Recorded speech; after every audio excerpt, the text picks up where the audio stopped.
আসসালামু আলাইকুম। আজকে আপনাদের জন্য নিয়ে আসছি আমাদের সন্দ্বীপের একটা বিখ্যাত রেসিপি, কাঁঠালের বিচি দিয়ে লটকা মাছ। এই লটকা মাছের রেসিপিটা এত সুস্বাদু রেসিপিটা যে একবার তৈরি করে খাবেন সে সারা জীবন মনে থাকবেন, এত স্বাদ হয় এই রেসিপিটা। তো অনেক দিন পর আমি এই লটকা মাছগুলি পেয়েছি। লটকা মাছগুলি আসলে একদম ফ্রেশ তরতা, যে মাছগুলি একদম লটকা মাছ বলে চটকে অনেকক্ষণ ধরে এগুলি তাজা থাকে। তো এই মাছগুলিকে প্রথমে আমি একটু লবণ দিয়ে তারপর ঢাকনা দিয়ে ঢেকে রাখবো আদা মরা হওয়ার জন্য, কারণ এই মাছগুলি যখন আমি কাটতে যাব তাহলে পুরাঘর ছিটে যাবে। মাছগুলি ধরতে হয় রাতের অন্ধকারে আনাজপাতি দিয়ে, তারপরে ধরতে হয়, কারণ রাতের অন্ধকার ছাড়া দিনের আলোতে এই মাছগুলি সাধারণত ধরা যায় না, এগুলি ধরা অনেক কষ্টের। তো এই মাছগুলিকে রান্না করবো আজকে আমি কাঁঠালের বিচি দিয়ে। কাঁঠালের বিচিগুলি প্রথমে পরিষ্কার করে নিলাম। এদিকে মাছগুলি আদা মরার মতো হয়ে গেছে, এখন এই মাছগুলি কেটে নিবে। এই মাছগুলি কাটাটা একটা প্রসেসিং আছে। এই মাছগুলি প্রথমে যে চুলদারের মতন আছে এগুলি কেটে নিব, মুখটা কেটে ফেলে দিতে হবে। মাছগুলি ছোট কাটতে অনেক বেশি সময় লাগে। এরপরে মাছের যে তেল আছে, এই যে ফ্যাটটা একটু কেটে ওই দিক দিয়ে তেলগুলি বের করে নিতে হবে। তেলগুলিকে বের করে, কারণ এই মাছগুলি আবার তেল ছাড়া চিংড়ি মাছের মতো খেতে ভালো লাগে না।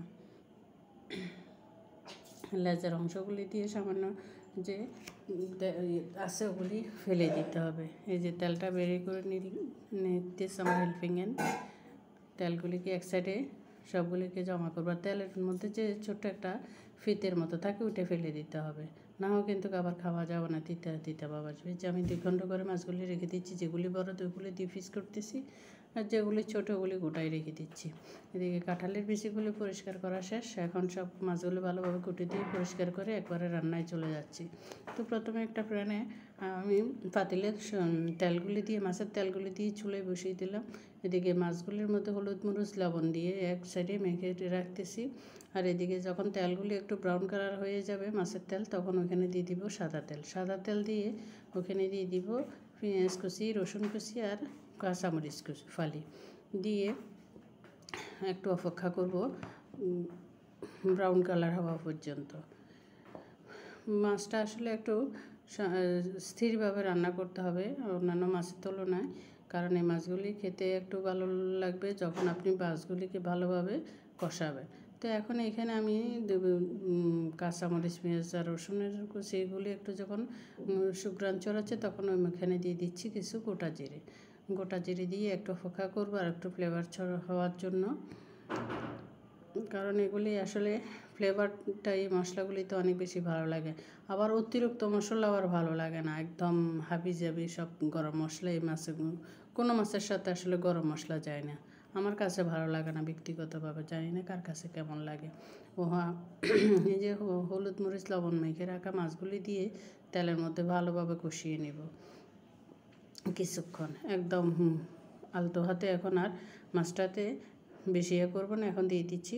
কিছুক্ষণ কষানোর পরে আগে থেকে ধুয়ে কুটে রাখা পরিষ্কার করে রাখে কাঁঠালের বিচিগুলি একদম দবদবে করে নিচে আর একটু ডুলিয়ে, তারপর আমি আগে ছুরি দিয়ে যতটুকু পারছি পরিষ্কার করছি, ভিজে রেখে এরপরে ডলা দিচ্ছে আর একটু ভালোভাবে পরিষ্কার হয়ে গেছে। তো এখন এই যে মাছগুলিকে আর কাঁঠালের বিচিগুলিকে ঢেকে কম জালে আমি মাছগুলিকে ভালোভাবে সিদ্ধ করে নেব। কাঁঠালের বিচিগুলি আর মাছগুলিকে ভালোভাবে কষিয়ে নেব। এখন মাছগুলি যে ফেলাই করছে রাখছিলাম ওখান থেকে একটু পানি দিয়ে দিলাম। এই যে কষানো হয়ে গেছে, আর একটু পানি দিয়ে তারপরে এই যে আর একটু পানি দিয়ে দিচ্ছি। এখন যতটুকু ঝোল আমার লাগবে ততটুকু দিয়ে দিচ্ছি। এখন দিয়ে দিচ্ছি সামান্য গোলমরিচের গুঁড়োটা দিয়ে আর একটু ডুলিয়ে দিচ্ছি। এরপরে ঢেকে রাখবো কিছুক্ষণ, ঢেকে রেখে তারপরে যে আমার কাঁঠালের বিচি দিয়ে লটকা মাছ রেসিপিটা রান্না করা শেষ।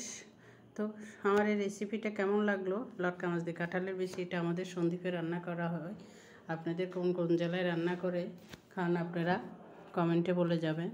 তো যদি আমার এই রেসিপিটা ভালো লাগে তাহলে একটা লাইক কমেন্ট শেয়ার করে যাবেন, আর যদি পেজ থেকে দেখে থাকেন একটা ফলো দিয়ে যাবেন, আর যদি ইউটিউব থেকে দেখে থাকেন তাহলে একটা সাবস্ক্রাইব করে যাবেন। সবাই ভালো থাকবেন, সুস্থ থাকবেন। আল্লাহ হাফেজ, আসসালামু আলাইকুম, শুভরাত্রি।